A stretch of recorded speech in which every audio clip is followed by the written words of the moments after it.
ആലപ്പുഴ നഗരസഭയിലെ തെരഞ്ഞെടുപ്പ് പരാജയത്തിന് പിന്നാലെ LDF-ൽ ഭിന്നത. CPM മത്സരിച്ച വാർഡുകളിൽ CPM നേതാക്കൾ പ്രവർത്തിച്ചില്ല എന്നാണ് പരാതി.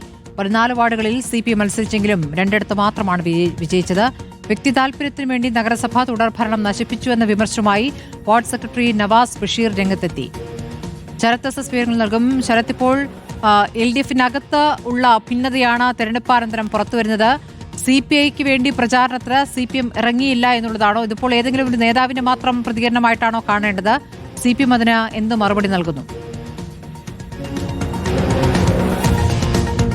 സ്മൃതി, ഏതെങ്കിലും ഒരു നേതാവിന്റെ മാത്രം പ്രതികരണമായിട്ടല്ല. ജില്ലയിൽ ഈ ആലപ്പുഴ നഗരസഭയ്ക്കുള്ളിലുള്ള CPIയുടെ പ്രാദേശികമായ ഒരു വിമർശനം കൂടിയാണ് ഇത്തരത്തിലുള്ള ഇക്കാര്യം എന്ന് പറയുന്നത്. അതായത് നഗരസഭയിൽ CPI മത്സരിച്ചത് 14 വാർഡുകളിലാണ്. ഇതിൽ 2 മാത്രമാണ് CPIക്ക് വിജയിക്കാൻ സാധിച്ചത്. ബാക്കിയിടങ്ങളിലൊക്കെ തന്നെ വേണ്ട സഹകരണം CPIM-ന്റെ ഭാഗത്തുനിന്ന് ഉണ്ടായില്ല എന്നുള്ളതാണ് CPIM ഒരു പ്രധാന പരാതിയായി മുന്നോട്ട് വെക്കുന്നത്. ഇപ്പോൾ ചാത്തനാട്, മണ്ണത്ത്, അതേപോലെ തന്നെ ജില്ലാ കോടതി അടക്കമുള്ള വാർഡുകളിൽ CPM പ്രാദേശിക നേതാക്കൾ കാര്യമായി പ്രവർത്തിച്ചില്ല എന്നടക്കമുള്ള വിമർശനം CPI മുന്നോട്ട് വെക്കുന്നുണ്ട്. ഈ സാഹചര്യത്തിലാണ് ചാത്തനാട് വാർഡ് സെക്രട്ടറിയായ നവാസ് ബഷീർ ഇത്തരത്തിൽ ഫേസ്ബുക്കിലൂടെ രംഗത്ത് വന്നിരിക്കുന്നത്. വ്യക്തി താൽപര്യത്തിന് വേണ്ടി നഗരസഭാ തുടർഭരണം നശിപ്പിച്ചെന്നാണ് ഫേസ്ബുക്ക് പോസ്റ്റ്.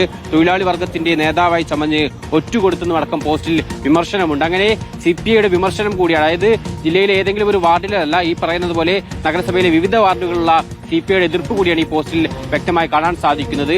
ഈ CPI സ്ഥാനാർത്ഥികൾ മത്സരിച്ച സ്ഥലങ്ങളിൽ CPIM-ന്റെ പ്രാദേശിക നേതാക്കൾ CPIM സ്ഥാനാർത്ഥികൾ മത്സരിക്കുന്ന ഇടങ്ങളിൽ കേന്ദ്രീകരിക്കുകയും പ്രത്യേകിച്ച് ഷാനവാസ് അടക്കം മത്സരിച്ച സ്ഥലങ്ങളിലേക്ക് ഇത്തരത്തിൽ പ്രാദേശിക നേതാക്കൾ കേന്ദ്രീകരിച്ച് പ്രവർത്തിച്ചു എന്നടക്കമുള്ള വിമർശനം എന്തായാലും CPI മുന്നോട്ട് വെക്കുന്നുണ്ട്.